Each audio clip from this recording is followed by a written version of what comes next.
Floods in Jakarta, drought in Australia, snow in Kathmandu. The scientific community is now agreed human activity does cause climate change, and Southeast Asia is a huge part of the problem. This region is the second largest generator of carbon dioxide into the atmosphere behind the United States.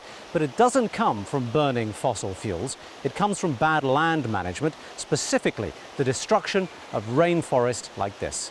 I'm Teymoor Nabili, and on 101 East this week, we're in the oldest rainforest in the world, Taman Negara in Malaysia, to talk about climate change.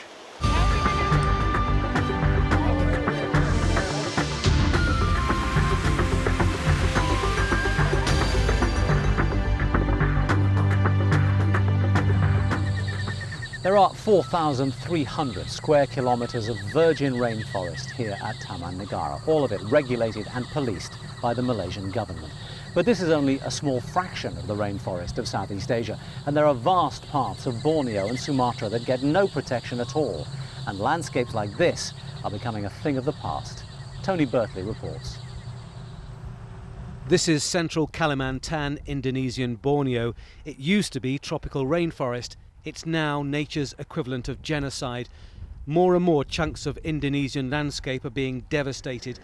This site stretches for 17,000 hectares, nearly 40,000 acres.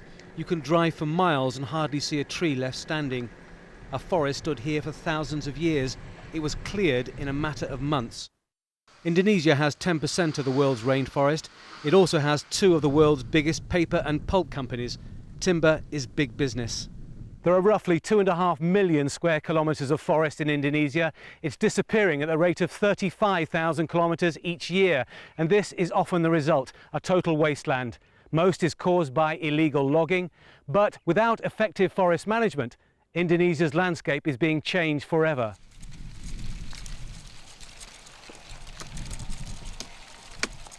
Some areas will never recover. This is Riau province on the Indonesian island of Sumatra. It has lost more than half of its virgin rainforest in just 18 years, most illegally.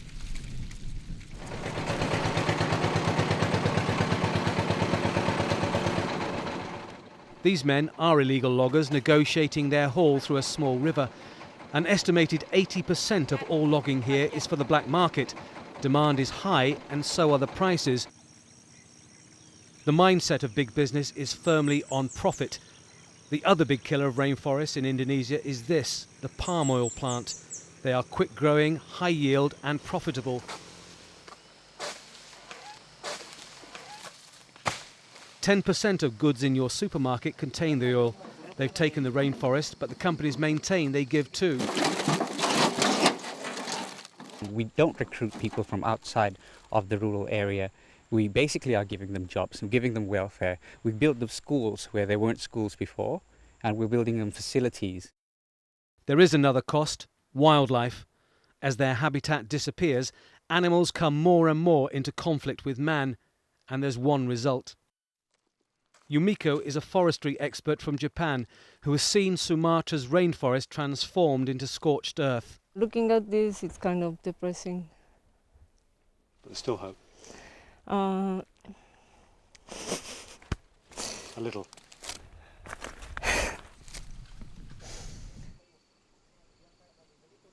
Millions more acres of rainforests are earmarked for destruction in the coming years. Scientists argue about the extent of the effects of deforestation, global warming one of the main concerns. But in a country where some people earn just $1 a day, it's people and not forests who take priority.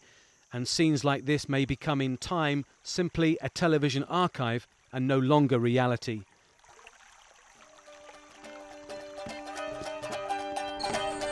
For this episode of 101 East, we brought together 3 environment specialists. EMMY HAFILD is the director of GREENPEACE in Southeast Asia, one of Asia's best-known environmental campaigners and a constant crusader against logging in the region.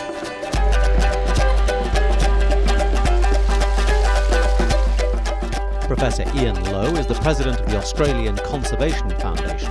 A world-renowned expert on environmental issues, he contributed to the UN's Intergovernmental Panel on Climate Change.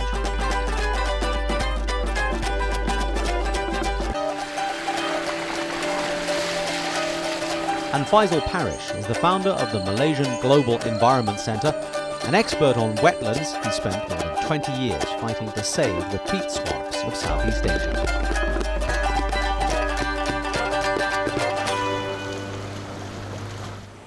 Thank you all for joining us for 101 East. FAIZAL PARISH, let me start with you. How important is a jungle like this?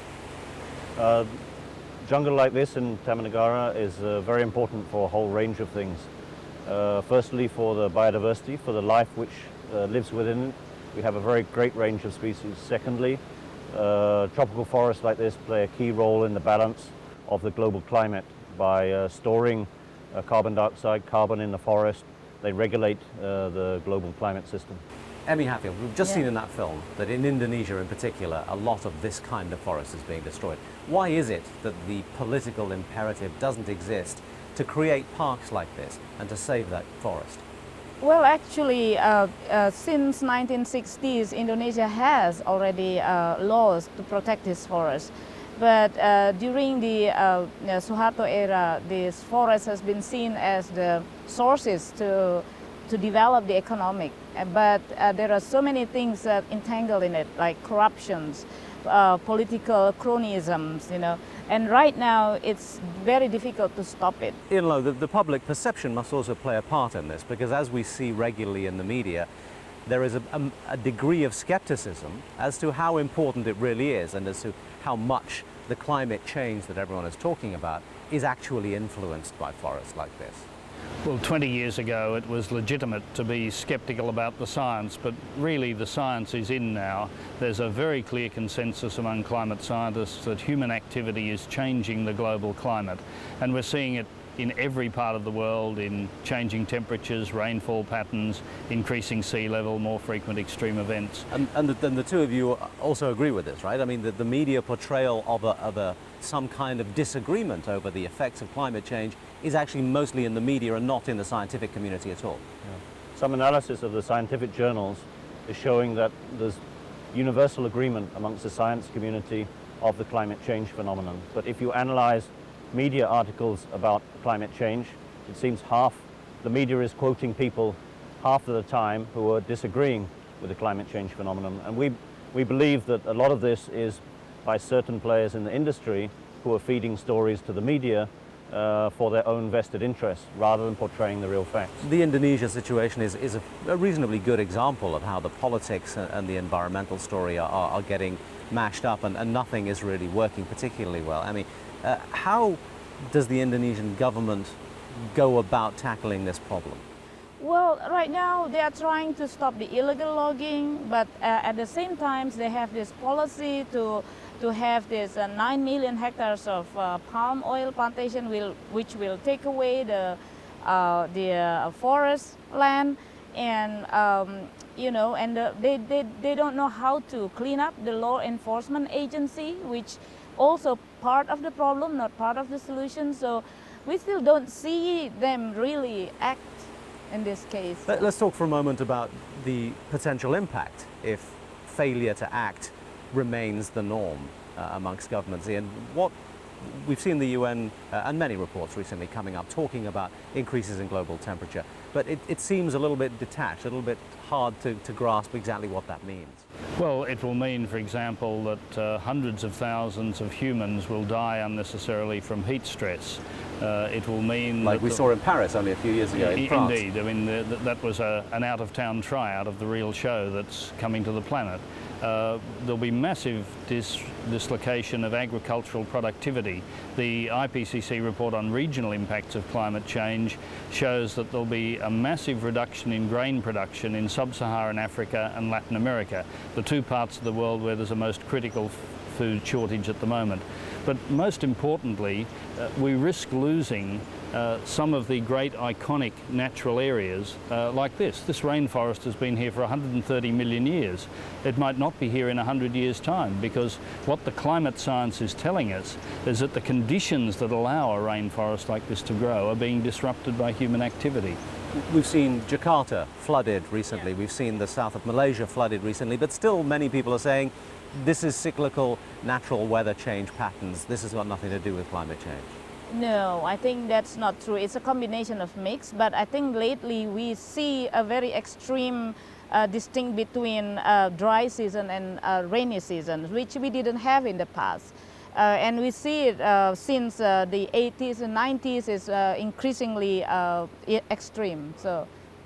Okay, let's take a brief pause there. You're watching 101 East. We'll be back in just a moment.